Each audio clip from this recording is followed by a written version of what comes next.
एक बार क्या हुआ, एक किसान था, वो किसान अपने खेत में रखवाली कर रहा था, फसल आई नहीं थी, गरीब किसान था। घर से सूचना आई कि आज घर में नमक नहीं है, आओ तब नमक लेते आइएगा। नमक तक का पैसे नहीं थे, इतना गरीब था, कुछ ही बीघा जमीन थी। अब उसने कहा फसल कटे, बिके, पैसा आए तब कुछ सामग्री आए। उसी समय क्या हुआ, एक स्थान पर पक्षियों को उड़ाने के लिए वो पत्थर मार रहा था। पत्थर जब समाप्त हो गए तो नदी के किनारे वहीं से कुछ खोद रहा था। खोदते खोदते एक घड़ा उसको मिला। उस घड़े के अंदर चमकीले पत्थर थे। तो उसने उस पत्थरों को निकाला और गोफन में डालकर, वो रहता ना घुमा घुमा कर ऐसे मारते हैं पक्षियों को उड़ाने के लिए, कई बार या ऐसे भी करके मारते हैं और ऐसे घुमा घुमा कर भी मारते हैं। तो उसमें उसने सारे पत्थर से पक्षियों को उड़ा दिया, सब पत्थर फेंक दिए। बहुत गहरी नदी थी, उसमें वो पत्थर जाते थे, डूब जाते थे।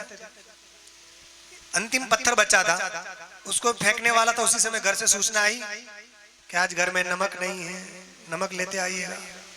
उसने सोचा क्या करें, उसी पत्थर को सोचा चलो बाजार में जाकर ये पत्थर दे देते हैं, हो सकता है इसके बदले में थोड़ा सा नमक मिल जाए, एक कटोरी नमक कोई दे दे। तो जा रहा था बेचने के लिए। उसी समय उसका एक मित्र आया, उसने कहा कहाँ जा रहे हो भैया?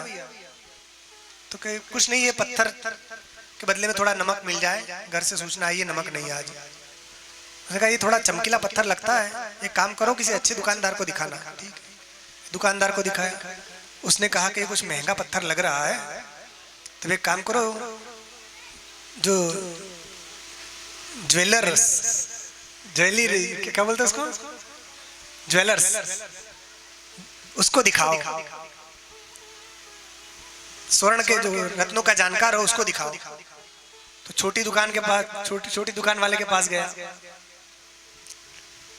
उसने कहा देखो भैया कोई कीमती पत्थर लग रहा है, तुम बड़ी दुकान में जाओ। उसके पास गया तो उसने कहा इसकी क्या कीमत है? तो एक ने कहा कि इसकी कीमत है 50,000। ये इसका मूल्य नहीं है, इसका मूल्य ज्यादा है, मैं 50,000 दे सकता हूँ। दूसरे के पास गया, उसने कहा 1 लाख। तीसरे के पास गया तो 5 लाख, और आगे गया तो 10 लाख। अरे सबसे बड़ी जो दुकान थी रत्न वाले की, उसके पास जाकर कहा, तो उसने कहा कि भैया इसकी कीमत बहुत ज्यादा है, मैं नहीं दे सकता, तुम नगर सेठ के पास जाओ।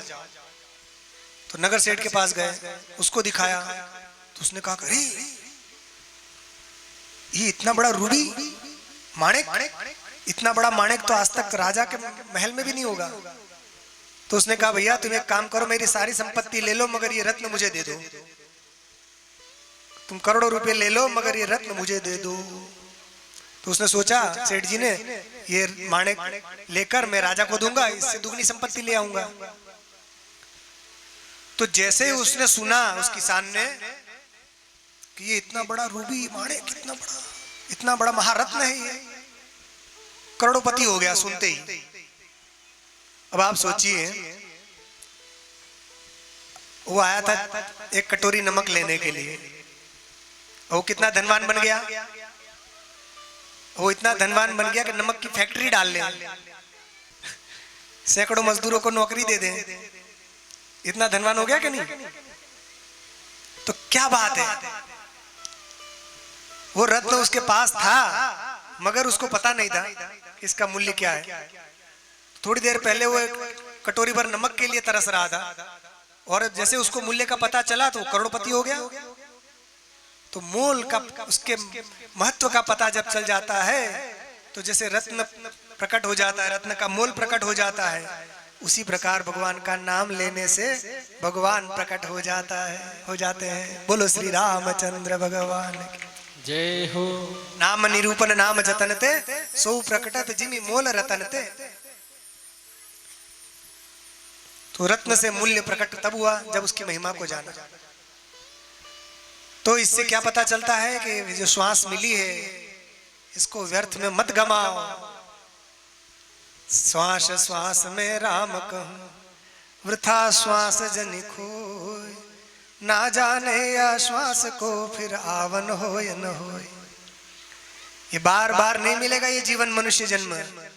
इसलिए जो भगवान ने जन्म दिया है, भगवान का नाम लेते रहना चाहिए।